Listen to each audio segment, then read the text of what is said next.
अस्सलामुअलैकुम, आप देख रहे हैं ANY न्यूज़ नेटवर्क। मैं हूं मोहम्मद एहसन। खबर शामिल करते हैं गुज्जर खान से। ब्यूरो चीफ बिलाल मिन्हास की रिपोर्ट के मुताबिक शदीद बारिश के बाद मोहड़ा दमियाल के करीब वाक़ डैम का बंद टूट गया, जिससे गुज्जर खान के नाले के आसपास आबादी में लोगों के घरों में पानी घुस गया। मज़ीद बारिश से पूरा डैम टूटने का खदशा है, जिसके बाद गुज्जर खान डूब सकता है। गुज्जर खान इंतज़ामिया डैम की मुरम्मती जल्द अज जल्द करे ताकि मज़ीद नुकसान से बचा जा सके।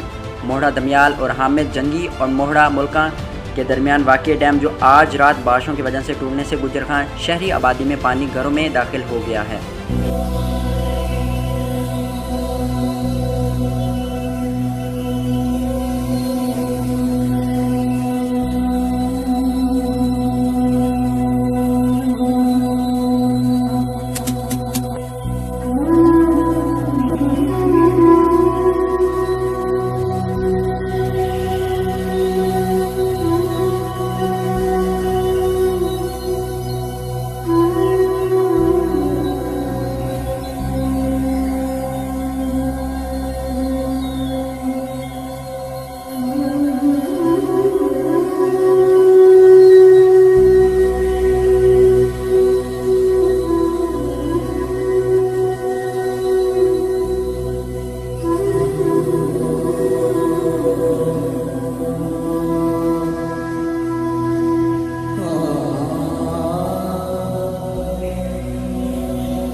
पाकिस्तान's fastest cooling Bell refrigerator, cooling का नया स्टैंडर्ड।